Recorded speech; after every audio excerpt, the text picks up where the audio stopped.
Okay, so in your red books, you need to get the English, Walt, revise the subject and object of a sentence, and today's date, which is Wednesday, 10th February 2021, underlined with a ruler, written in blue pen.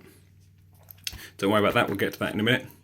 And we're going to carry on talking about sentences and the revision of what makes up a sentence. So we've already learnt this week that for a sentence to be a proper sentence, it needs a capital letter, of course, at the beginning. It needs a full stop, of course, at the end. And it also needs to really contain a verb, an action, something happening. But we also need somebody to do those verbs, or something to be doing that verb. You can't just have a verb on its own. Something needs to be doing those verbs. And when we have nouns or noun phrases in a sentence, we can split them up into subjects and objects. You can see the example here. The peacock spread its feathers. Peacock here is the subject and feathers is the object. We'll have a think about why that is in a minute. However, it's important to note that it's got nothing to do with the order, so just because peacock comes first doesn't make it the object. Okay. Here's a quick start. I'll ask you to pause the video in a minute. Can you match the boxes with the examples? So, a noun phrase, a pronoun, and a verb. You've got here tree, pencil, car, Timmy. It, she, us, them, you, we, he. The big tree, the car I bought. And finally, walk, stretch, sit, climb, shout. Pause the video. See if you can match them up. Do that now, please. Okay, so a noun, remember, is any word that you can put my in front of, followed by a full stop, and it makes sense. So my tree, my pencil, my car, my Timmy. It can also be abstract things like emotions, memories, dreams. My memory, my dream, my thought. They can also be nouns, remember. So you probably learned that nouns are something like people, things, places, or animals. That's not entirely true, because you can have abstract nouns. You can have things like sadness, happiness. They're also nouns because you can have my happiness. Noun phrases are just nouns with a little bit more information. So the big tree, the long nightmare, my unrelenting happiness, things like that. Okay, so noun phrases are just nouns, just with a couple more words to give it more information. Pronouns are special words that we use to replace nouns, so we don't have to say, I made some coffee, then I drank the coffee was nice. Instead, we replace the noun coffee with it. I drank the coffee, it was nice. It was very hot. I saw my friend Louise. Louise was very happy. Louise had a new haircut. I wouldn't say that. I say I saw my friend Louise. She had a new haircut. She was very happy. So the bottom left one there. It, she, us, them too would be the pronouns. And then finally the verbs. There are action words. They're the doing words. Walk, stretch, sit, climb, shout. To walk, to stretch, to sit, to climb, to shout. Okay, there are the answers. But then noun and noun phrases can be split into objects or subjects depending on what they're doing in a sentence. Here it says, in the sentence, an object is having something done to it. They're not the thing doing the action.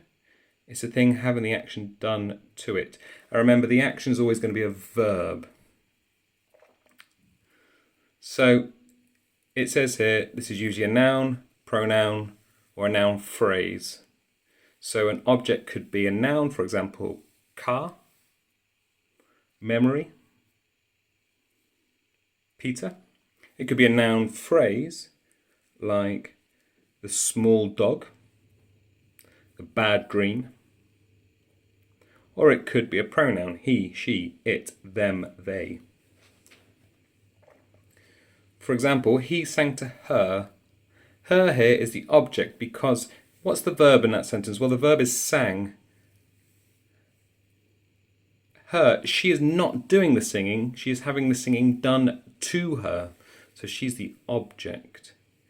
They all love, in this example, love is our verb, skiing. They are doing the loving, and the love is directed towards the skiing. Catherine looked at all of the people. So Catherine's doing the looking, and the object of that looking is the people, all of the people. Now, as we'll discuss a little bit later in our revision, we'll do it tomorrow probably actually, you can switch them around. So the object doesn't have to be at the end of the sentence. So they all love skiing. You could put skiing at the beginning. Skiing was loved by them all. Or she was sang to by him. In those cases, her got changed to she. Skiing got put at the beginning, but it's still the object. It's still having the action done to it. And all of the people were looked at by Catherine. All of the people are still the object. So what's the object of this sentence? Jim drove to the shops. Shops are the objects because they were driven to by Jim. Shops aren't doing the action, driving. They're not doing that action. Driving isn't happening by the shops.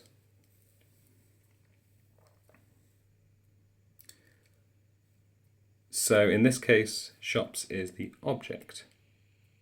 So the subject, as you probably already guessed, the subject is the thing doing the action. So in a sentence, whatever the verb is, the thing, person, place, feeling, emotion, whatever the noun, phrase or pronoun is doing the action, we call the subject.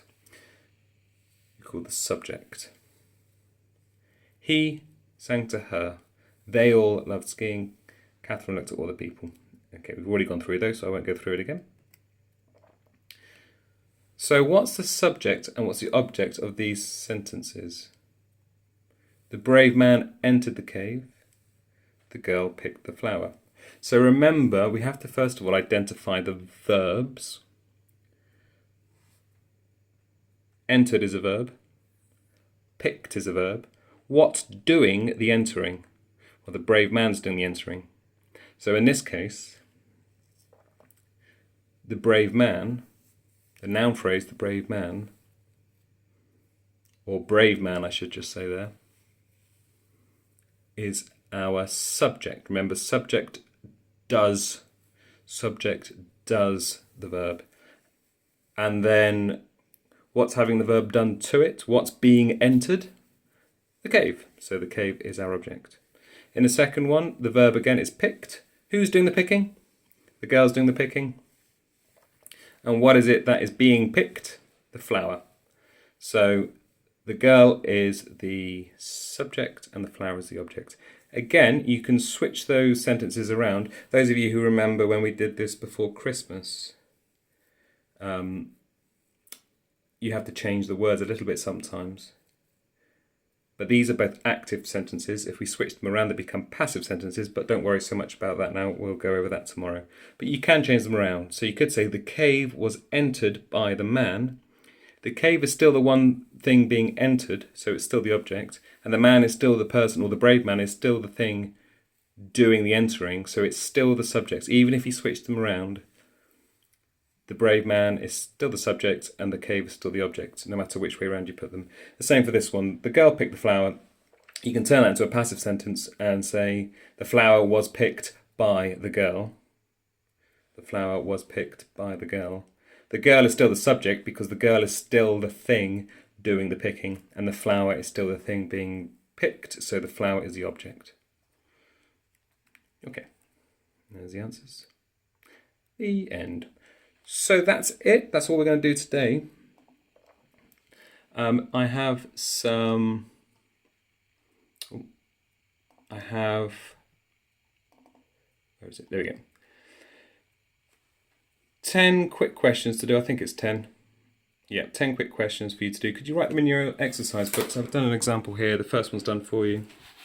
The excited boys danced all night to the brilliant song. Could you circle here the subject and underline the object? If you make a mistake, just simply put a line through it and then write out the right answer below. So the excited boys is our subject because they are the ones doing the dancing all night to the brilliant song. So what's being danced to? The song. And again, you could switch that round, but we'll try that tomorrow. The song was danced to all night by the excited boys. Okay. So there we go. You've got 10 to work through there. Should be fairly straightforward, I think.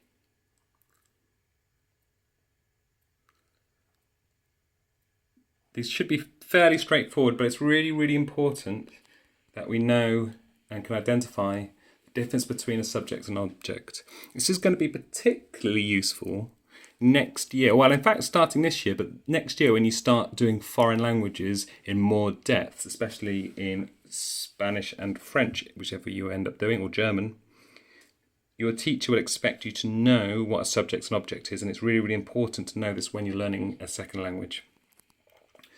So subject does the verb, and object has the verb done to it. Once you've completed that, there's a quiz which is a mix of stuff that we've done this week, including those spellings again. The difference being this time, can you put your email address in there? Your Ocastro, no, that's not Ocastro, that's my old school. Your Welton email address in there. That means I can identify the scores better, who's done what. The first few are just tick boxes. They're all one answer, so there's one answer for each of those. And then it's these again, it's the spellings, it's the same spellings. Just be careful that when you're turning these into a plural,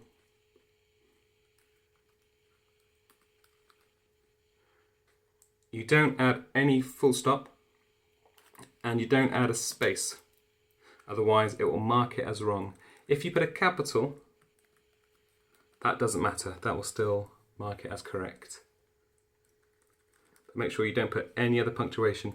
So I haven't put any explanation here. I'll see if I can do it. But in short,